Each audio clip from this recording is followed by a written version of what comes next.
Nous sommes aujourd'hui le jeudi de l'Ascension. Bienvenue à vous qui m'écoutez aujourd'hui. Amis du Seigneur, frères et sœurs en son amour, nous célébrons ce jour le retour du Seigneur Jésus vers le Père. Est-ce qu'il nous abandonne? Est-ce qu'il nous laisse seuls? Non, pas du tout. Il est avec nous autrement. Il est avec nous d'une autre manière. Il nous confie de continuer sur terre sa mission et en même temps, il nous ouvre le ciel. Il nous ouvre vers le Père. Par sa mort et sa résurrection, Jésus le Christ a accompli sa mission sur terre. Il passe le relais. Il passe le relais d'abord à ses disciples, puis à nous aujourd'hui. Dans la première lecture des Actes des Apôtres, Saint Luc précise que Jésus a donné ses instructions aux apôtres qu'il avait choisis lui-même, comptant sur eux pour continuer sa mission sur terre. Il leur promet la force de l'Esprit Saint. Ça, c'est vraiment formidable. Formidable confiance en nos forces humaines, en notre foi, tout en restant avec nous tous les jours jusqu'à la fin du monde. Nous dit Matthieu, le Christ s'en remet à nous pour que son évangile soit annoncé à toutes les nations. Et Jésus dit, lorsqu'il rencontre ses disciples, allez de par le monde, baptisez-les, faites des disciples, baptisez-les au nom du Père et du Fils et du Saint-Esprit. Oui, les trois personnes en une seule. L'Église a donné le nom de Trinité, la Sainte Trinité. Pourquoi restez-vous là à regarder vers le ciel? C'est la question posée aux apôtres par deux hommes en blanc.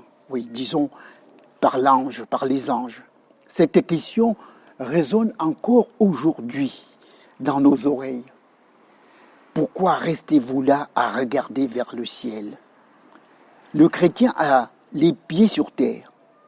La fête de l'Ascension n'est pas la célébration du départ de Jésus le Christ, mais bien la fête de sa présence parmi nous, tous les jours jusqu'à la fin des temps.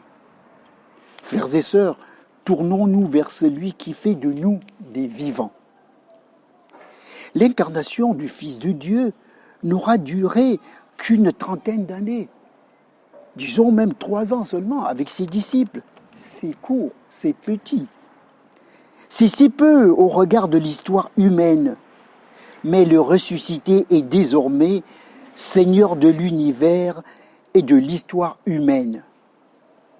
Jésus s'élève vers le Père. Une nuée emporte Jésus au ciel. Mais alors, comment les disciples ont-ils vécu ce départ?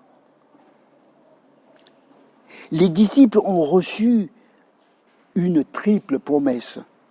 Promesse de la présence de Jésus à leur côté à chaque instant, à chaque moment. Promesse de son retour glorieux parmi nous. Il reviendra comme il est parti. Promesse imminente du don du Saint-Esprit.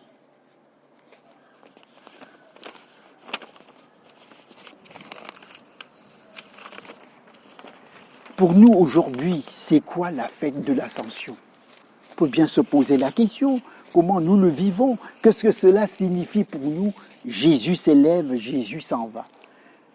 Oui, Dieu s'élève, mais ne nous quitte pas. Il nous veut sur terre auprès de nos frères et sœurs, fidèles à son commandement d'amour, témoins de l'amour auquel il a donné chair. Aimez-vous les uns les autres comme je vous ai aimés.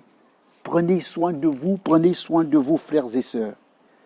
Son corps s'élevant donne naissance à un autre corps Église. Et la vocation de ce corps Église est de s'étendre à toutes les nations du monde. Les derniers mots de l'Évangile sont les premiers mots de la foi. Ces derniers mots de l'Évangile de Matthieu est vraiment important pour nous aujourd'hui. Le Christ est avec nous tous les jours jusqu'à l'achèvement du temps. Frères et sœurs, tournons-nous vers Dieu pour lui dire que nous sommes aujourd'hui la présence de son Fils dans le monde. C'est nous aujourd'hui qui portions l'Évangile à nos frères et sœurs. C'est nous aujourd'hui qui tentions de vivre cet Évangile de Jésus, d'aller vers nos frères, d'aller vers les plus petits, les malades, ceux qui sont handicapés.